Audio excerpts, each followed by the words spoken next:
The carrot or the stick, keys to boosting supplier performance, is what we want to talk about today. So what works better? And obviously this slide already gives it away, doesn't it? It's got that beautiful carrot on the stick, actually, in front of it, and we'll explore what the suppliers would tell you as their buyers works best in motivating them for superior performance.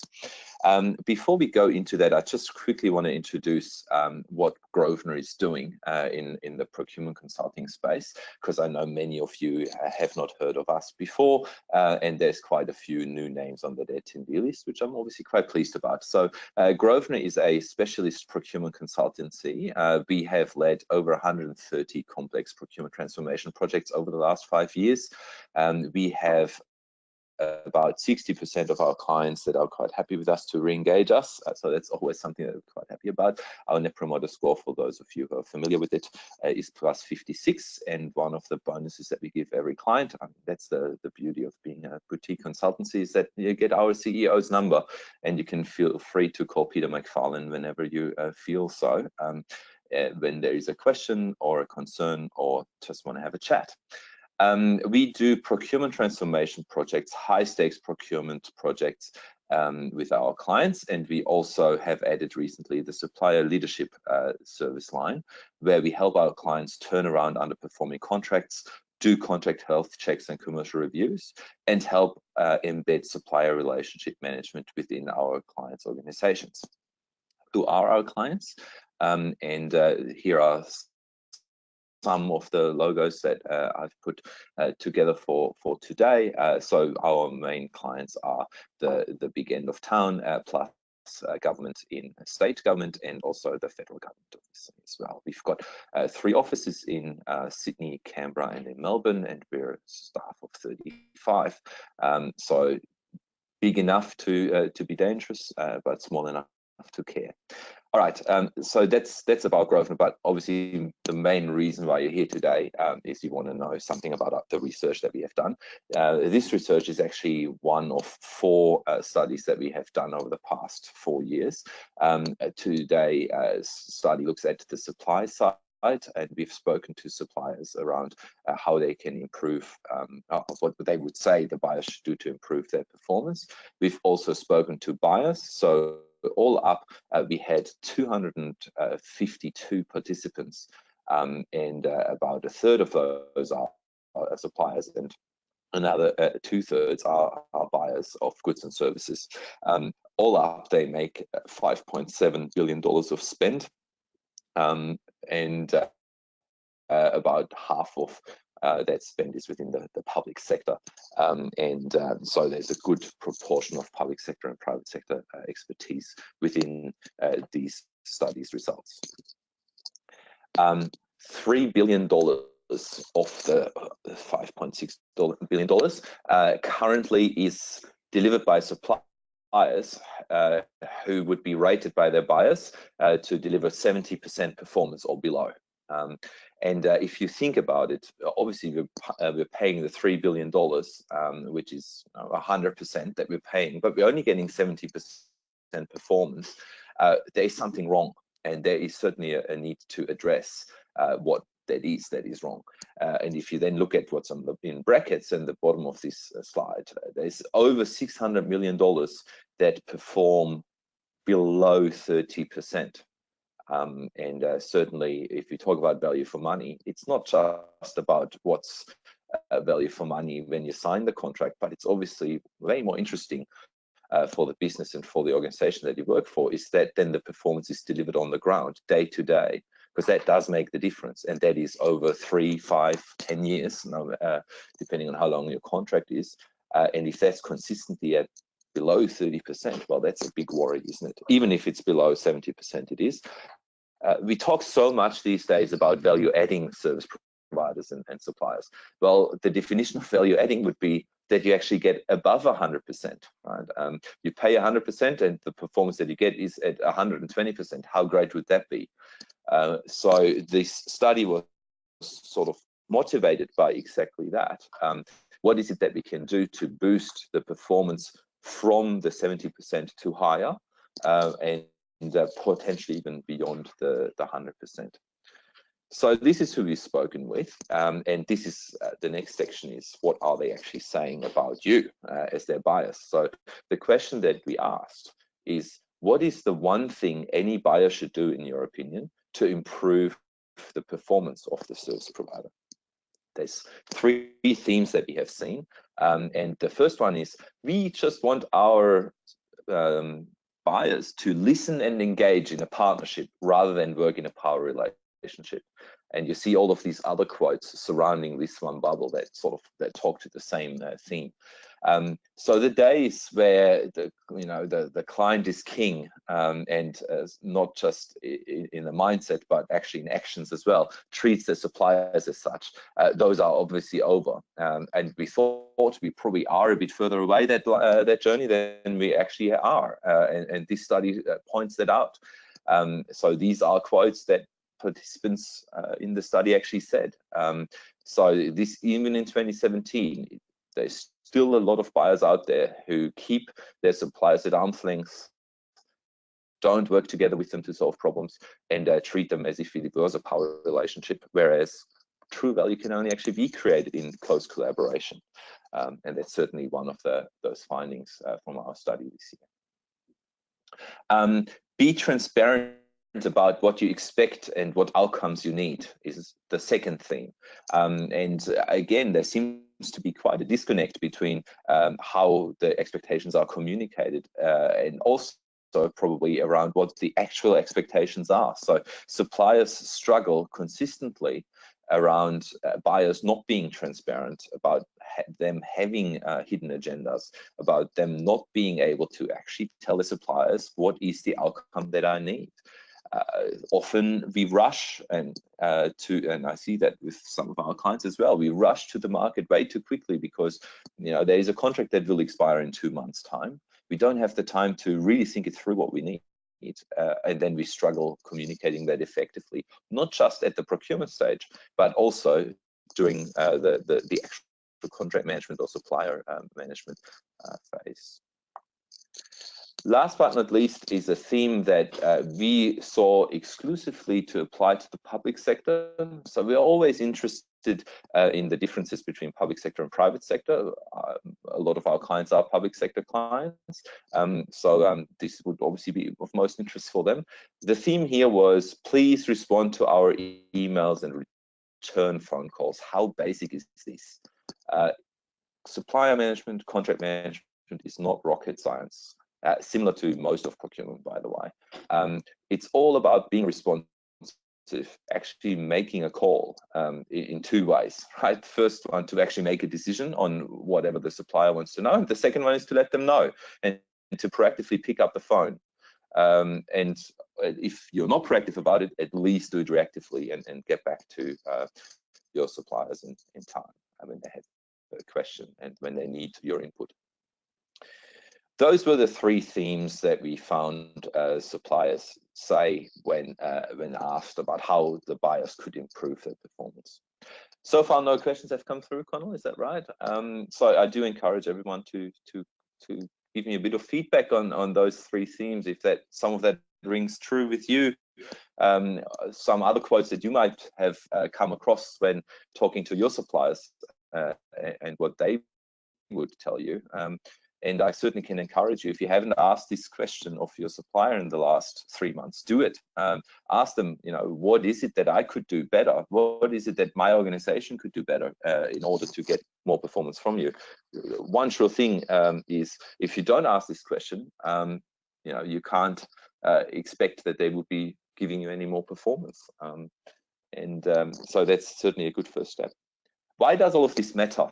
I mean, I talked about it before with the performance being important.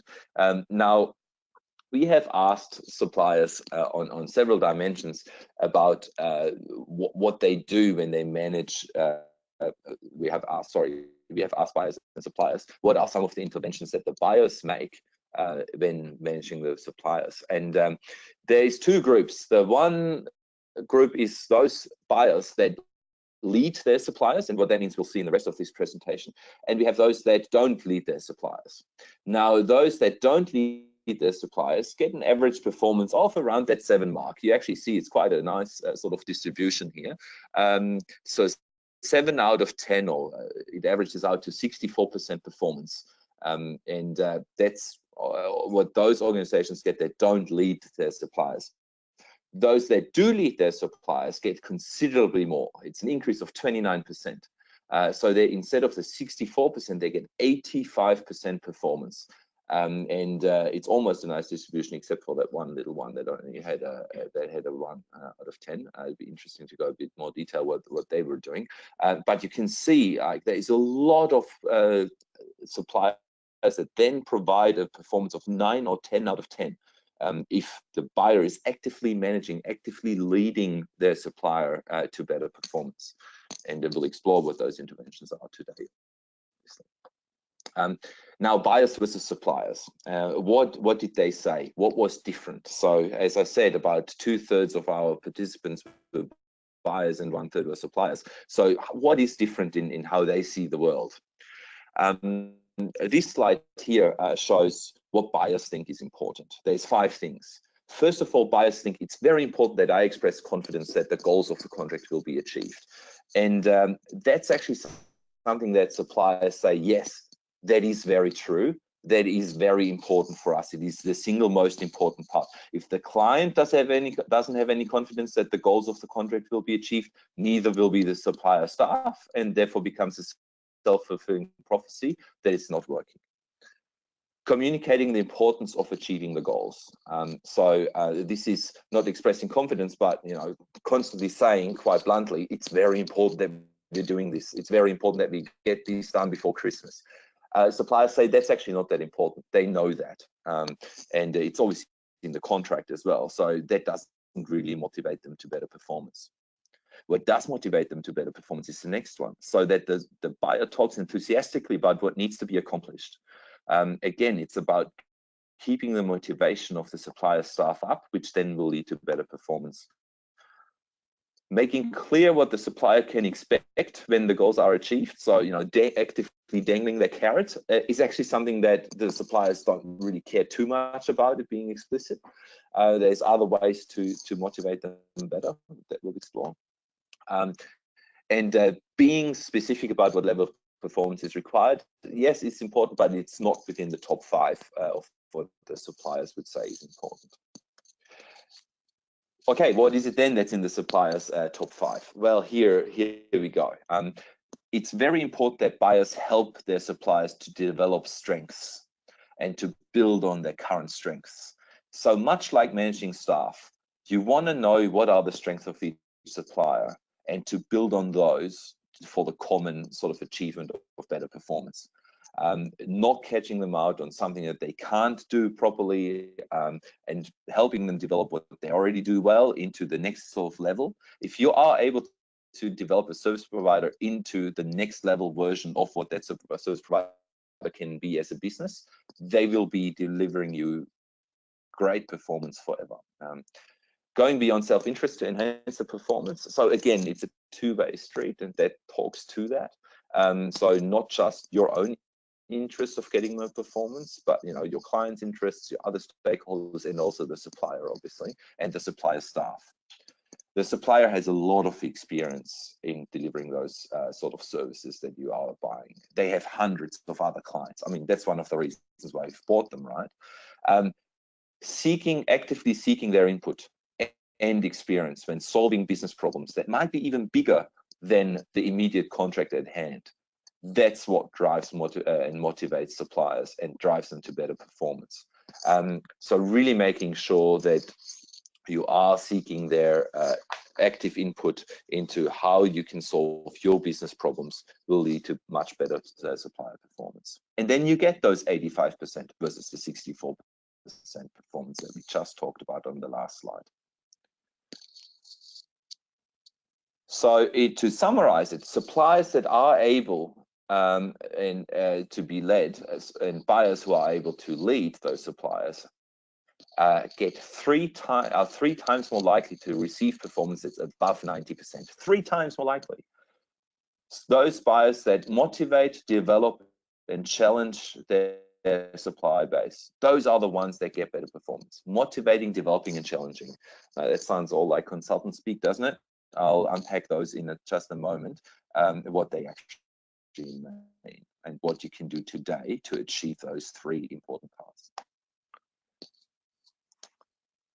We've then asked, how likely is it that you use a certain style when managing your suppliers? So there's three parts. One is those that don't manage service providers at all. There is those suppliers that use sticks in managing their service providers. There's those that use carrots. There's those that motivate, develop, and challenge. Now, those that don't manage at all get 66% performance, and those that use sticks get 69%. And you see those are strikingly similar numbers. If you have sticks in your contract, so things like if you don't do this, you have to pay X dollars. We have service credits in contracts. We have termination clauses for convenience and non-performance and things like that. Those sticks only ever motivate the service provider to do enough work to give you enough performance to avoid that stick. So you see here, they actually get very similar performance to those that don't manage at all and never even see or talk to the service provider. The third group is those organizations that use carrots. So those that reward superior performance. That's not always to just throw extra dollars towards the service provider. It can be other carrots. It can be promotion to potentially new clients. It can be a sort of extra scope of work that's outside of the current contract. If it is a services contract, it may include sort of projects that are on top of that.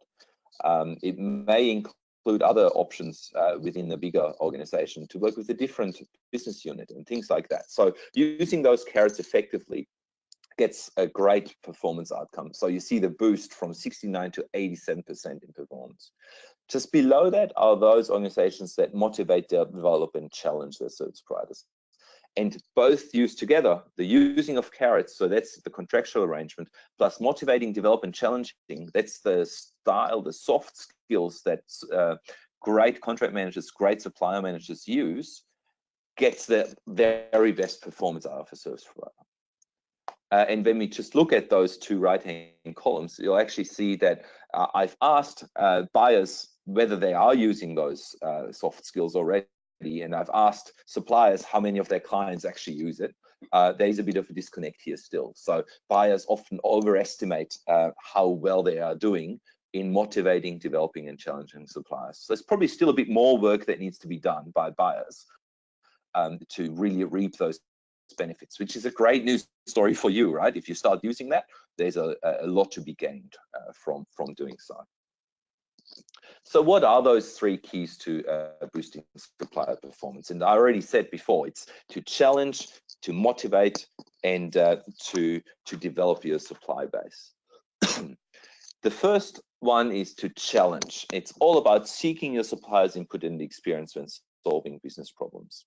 Chances are your suppliers have seen it all. Tapping into that knowledge is absolutely critical. Clients just too often pretend to know better the best way to solve issues. When clients use very prescriptive scoping documents, this is what you need to do, this is how many computers you need, this is how many staff you need, this is when you need to do X, this is when you need to do Y. That does not lead to innovation.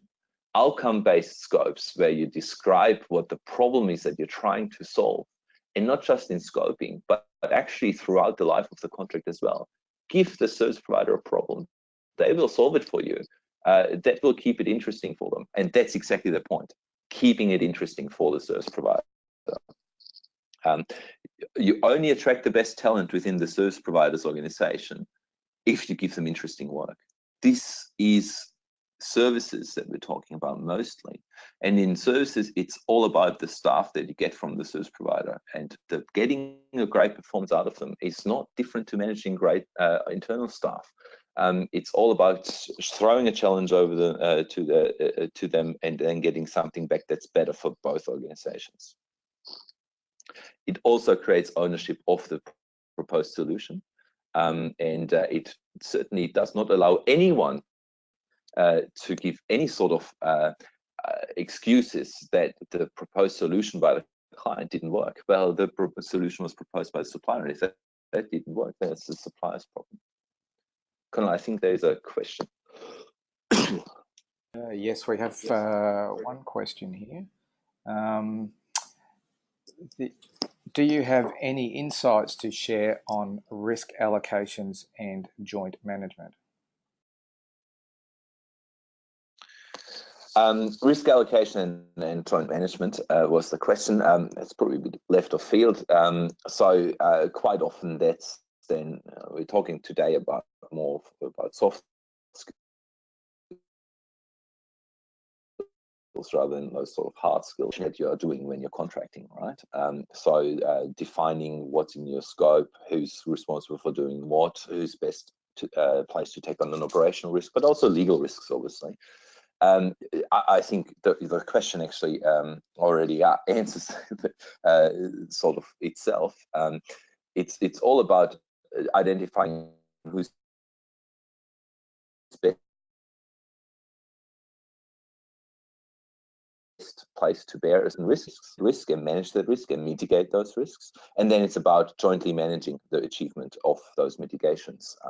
So, you know, in your monthly meetings with the service provider or quarterly meetings or whatever you have, bring up the risk register, talk about what are those key risks, what has changed, are there new risks, are the mitigations actually working, are they not working? So that joint collaboration in being open about what are the risks, what are we doing, is it working or not? Is probably giving you the best benefit. Happy to take this offline as well. So if you have more questions about this, certainly happy to answer those offline. Going on, so this was the first one, was to challenge. The second one was to motivate your service provider. So this is all about expressing confidence that the goals will actually be achieved. And again, it's like with motivating staff. It's like leading staff. Their motivation is what will make the difference. So what makes them go the extra mile for you? If you don't express confidence, if you're, you know, a cynic, if you're cynical about whether those goals in the contract can actually be achieved or not, you know, I've heard clients say, oh, good luck getting to those timelines. That's not going to get a great result. And if you then are able to have carrots in your contract that sort of show that, you know, there is an upside to you giving me a great performance, that's that when it works really well. So it's all about motivating them. You should know exactly what can be achieved and be realistic about that. So the contract should not set up anyone for failure. You should not be unrealistic in what those expectations are. And quite often you know what is realistic and what isn't.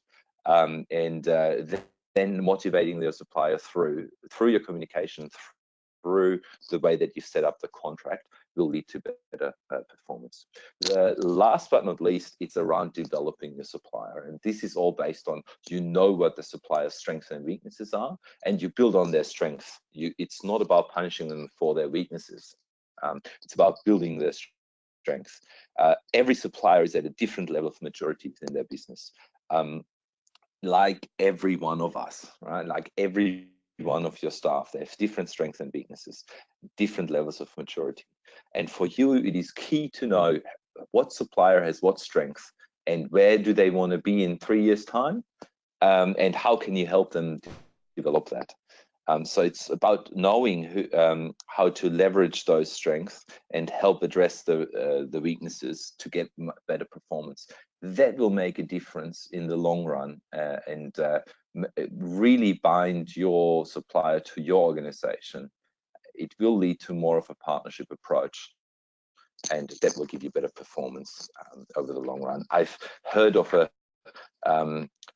small news agency in New South Wales who wanted to supply goods and services to schools, and they called the Department of Education and asked, how can we do that? And then the department was able to help answer that question, not by saying you're too small, you can't do it, but actually working together with their suppliers to build them into a business that's now big enough to supply all schools within New South Wales.